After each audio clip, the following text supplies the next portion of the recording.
in the sense of, is it safe to have classrooms full of kids or even half of the students come back for hybrid learning?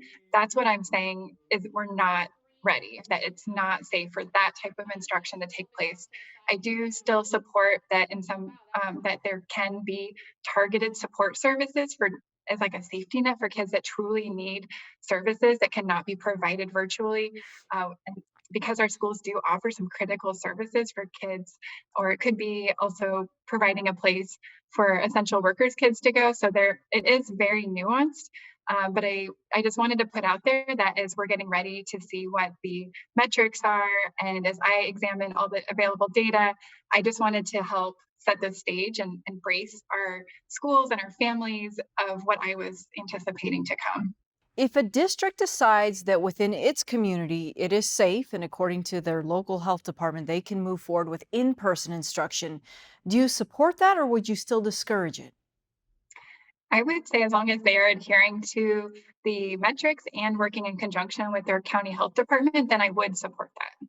Now, some districts have pulled back on offering adult supervision at a school setting for those families who need that.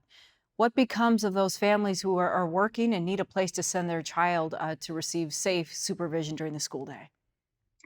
I acknowledge that that is a tremendous challenge for families and for our school communities to be problem solving this. I hope that our schools can be partners in helping families find safe places, whether that is on, if there is a way to do that on campus. We have been in close communication with the Boys and Girls Club and the YMCA, and they are also considered to be community organizations that can help provide that type of supervision. There will be parents who are having to decide, do I go back to work or do I stay home with my child? Are you confident that those sorts of options will be available to them as early as August 17th? Well, it is a requirement for our schools to be offering on-site targeted services. However, again, this is meant to be a safety net for kids who truly need those services. So whether that's special education services or counseling services, my message to families would be that really the safest place for your child to be is at home, and we're really encouraging our families to be finding ways to make sure that we're not congregating groups of kids or teachers in any place. So that would be my concern. Over summer break, educators organized events to amplify their concerns about returning to campus too soon.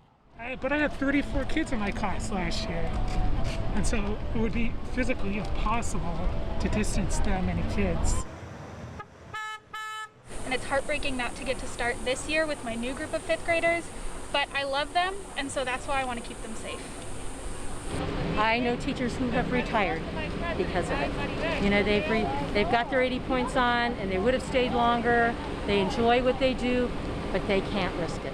Out of the three classes, probably 90% of you put 82.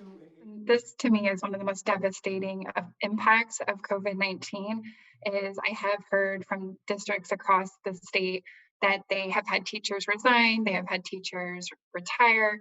Um, there's many reasons for that. Some of it is concern over their own health and well-being. Sometimes it's that they have kids that are going to be learning from home, and it's just best for their family if they're not trying to teach and supervise their own kids learning at home. Moving forward, if and when there's a vaccine available, will students have to be vaccinated against the coronavirus before entering an Arizona school?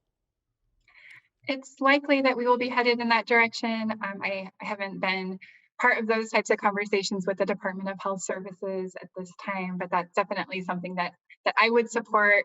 I know pre-COVID, in terms of vaccinations, there are some exemptions allowed for vaccines, which had already concerned me because we already had data of the numbers of even just looking at kindergarten across the state that the percentage of kids who had been vaccinated has been decreasing, and so we were already vulnerable, especially in our younger grades, for a measles outbreak, and now Now we're worried about COVID, but those other types of illnesses like whooping cough and other illnesses that we can prevent with vaccines are extremely important. And so I would actually encourage our families, to anyone that's listening, to make sure you're keeping up on those vaccines as we, even if kids are at home, because it's still critically important. Finally, Superintendent, there are families who are really struggling with the back and forth with the governor, yourself, what's happening at the local level.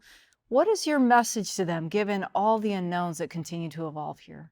My best advice is to to try to approach things in an adaptable way, and with a mindset of patience, of understanding that yes, we all wanted those answers yesterday or a week ago, and how helpful that could have been if we had that before. But I think it's also important to know we're doing our due diligence, and that things keep changing and evolving so quickly that there's going to continue to need to be a little bit flexible as we continue to make changes.